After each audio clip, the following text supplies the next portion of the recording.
আমাদের এই সমস্ত নেতৃবৃন্দের বিরুদ্ধে মিথ্যা অভিযোগ দিয়ে দুনিয়া থেকে বিদায় করা হয়েছে, কিন্তু একজন নেতাও বাংলাদেশ থেকে কোথাও পালিয়ে যাওয়ার সামান্য কোনো চিন্তাও করেন নাই, চেষ্টাও করেন। সরকার এমন ভীতিকর অবস্থা সৃষ্টি করে রেখেছিল, রাতের বেলা ঝুঁকি নিয়ে তার মুখটা দেখে এসেছে, কিন্তু দিনের বেলা তার জানাজায় আমি শরীক হতে পারি না। কর্মী সম্মেলন সফল করার জন্য অনেকে সকাল থেকে এসে এখানে অবস্থান করছেন। আল্লাহ তাআলা আপনাদের এই ত্যাগ এবং কুরবানিকে কবুল করুন। এর উত্তম প্রতিদান আল্লাহ দুনিয়া এবং আখিরাতে আপনাদেরকে দান করুন। এর বিনিময়ে দুনিয়ার মর্যাদা এবং আখিরাতের যে কোনো ধরনের মুশকিল থেকে, বিপদ থেকে আল্লাহ আপনাদেরকে আমাকে রক্ষা করুন। প্রধান অতিথি হওয়ার একটা সুবিধা আছে। এর আগে বিভিন্ন বক্তা এবং অতিথিবৃন্দ যে বক্তব্যগুলো রাখেন, আসলে প্রধান অতিথির অনেকটা বলা হয়ে যায়। আজকে আপনারা ধরে নিতে পারেন আমার সহকর্মীবৃন্দ যেই সমস্ত বক্তব্য রেখেছেন এই সবগুলোই আমার নিজের বক্তব্য। তারপরেও দেখেন, যেহেতু এখানে এসেছি, সংক্ষেপে দুই একটি কথা বলে আমরা বিদায় নিব, আপনাদেরকে আর বেশি কষ্ট দিব না ইনশাআল্লাহ। সম্মানিত ভাইয়েরা, এই দেশটা আমাদের সকলের। দেশকে আমরা বিশ্বাস করি, দেশের সকল বৈধ মর্যাদাবান নাগরিক ভালোবাসে। আমরা স্বাধীনতার পরে এক এক করে 54 বছর অতিক্রম করেছি। এই জাতির অনেক প্রত্যাশা ছিল। বিশ্বে বিভিন্ন দেশ স্বাধীনতা অর্জন করার পরে দ্রুততম সময়ের মধ্যে তারা মাথা উঁচু করে দাঁড়িয়েছে।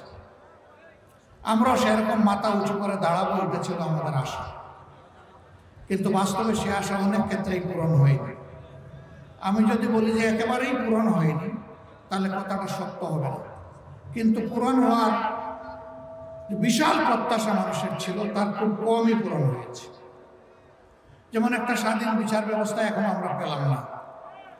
আমার আগে আমার ভাই বলে গেছেন, উনি হাইকোর্ট বলেছেন, আসলে হাইকোর্ট না, উনি সুপ্রিম কোর্ট, সর্বোচ্চ আদালতের বিচারক। তিনি সেই আদালতের এজলাসে বসেই বলেছেন, আমি একজন শপথবদ্ধ রাজনীতিবিদ। আমরা জানতাম ছাত্র জীবনে তিনি নিষিদ্ধ ঘোষিত বর্তমানে যে সংগঠন ছাত্রলীগ, তার একজন ক্যাডার ছিলেন।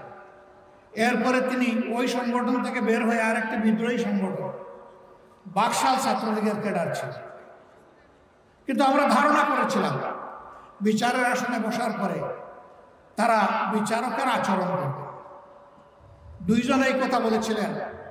এর মধ্যে একজন প্রধান বিচারপতির এজলাসের আগে ভাঙচুর করেছিলেন। তারা তখন আইনজীবী ছিলেন। আইনের অঙ্গনে এসে বেআইনি কাজে শুধু করেন নাই, প্রধান বিচারপতির এজলাস ভাঙচুর করা, তার দরজায় লাথি দেওয়ার মানে হচ্ছে বিচারের গায়ে লাথি দেওয়া। আওয়ামী লীগ তাদেরকে সুপ্রিম কোর্টের বিচারক বানিয়েছে। এদের কাছ থেকে জনগণ বিচার পাবে না, এটাই স্বাভাবিক।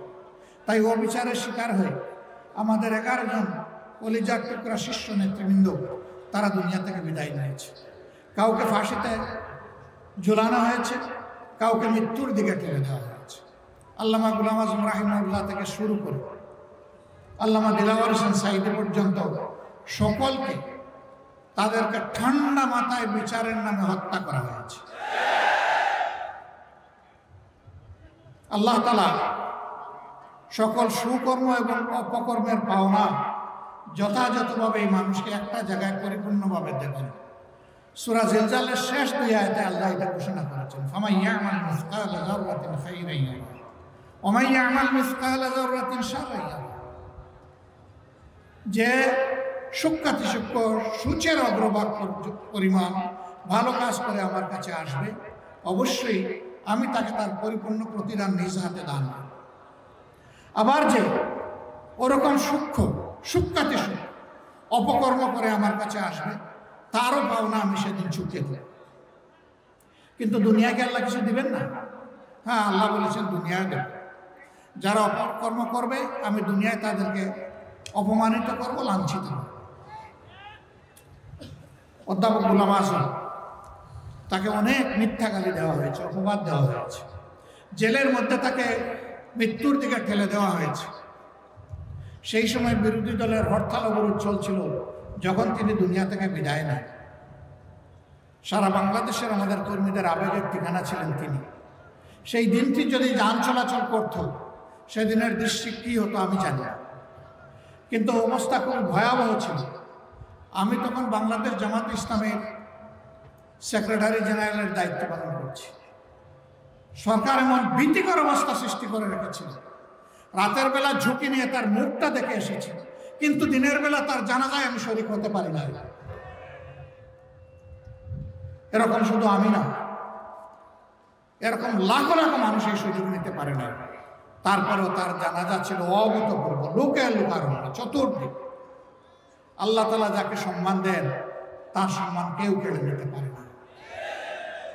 তুইজ্জু মান তাশাউ ওয়া তুযিল্লু মান তাশাউ বিয়াদিকাল খায়র ইন্নাকা আলা কুল্লি শাইইন কাদির। ইজ্জত দেওয়ার মালিক আল্লাহ, বেইজ্জত করার মালিক আল্লাহ। হ্যাঁ, আমাদের এই সমস্ত নেতৃবৃন্দের বিরুদ্ধে মিথ্যা অভিযোগ দিয়ে দুনিয়া থেকে বিদায় করা হয়েছে, কিন্তু একজন নেতাও বাংলাদেশ থেকে কোথাও পালিয়ে যাওয়ার সামান্য কোনো চিন্তাও করেন নাই, চেষ্টাও করেন। মীর কাসেম আলী,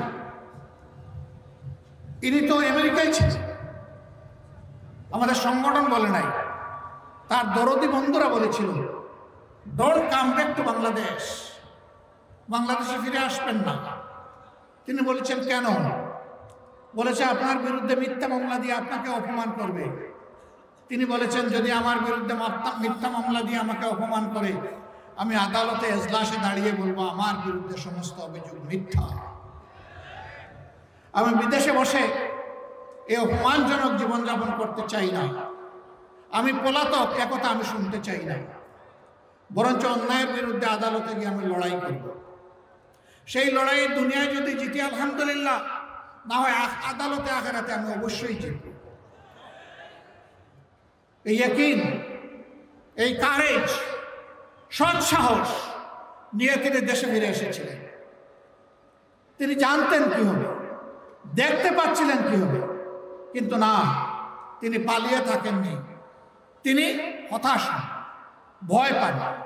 কারণ যারা শুধু আল্লাহ তাআলাকে ভয় করে এবং ভালোবাসে, দুনিয়ার কোনো ব্যক্তি এবং শক্তিকে তার ভয় করার প্রশ্নই হয়।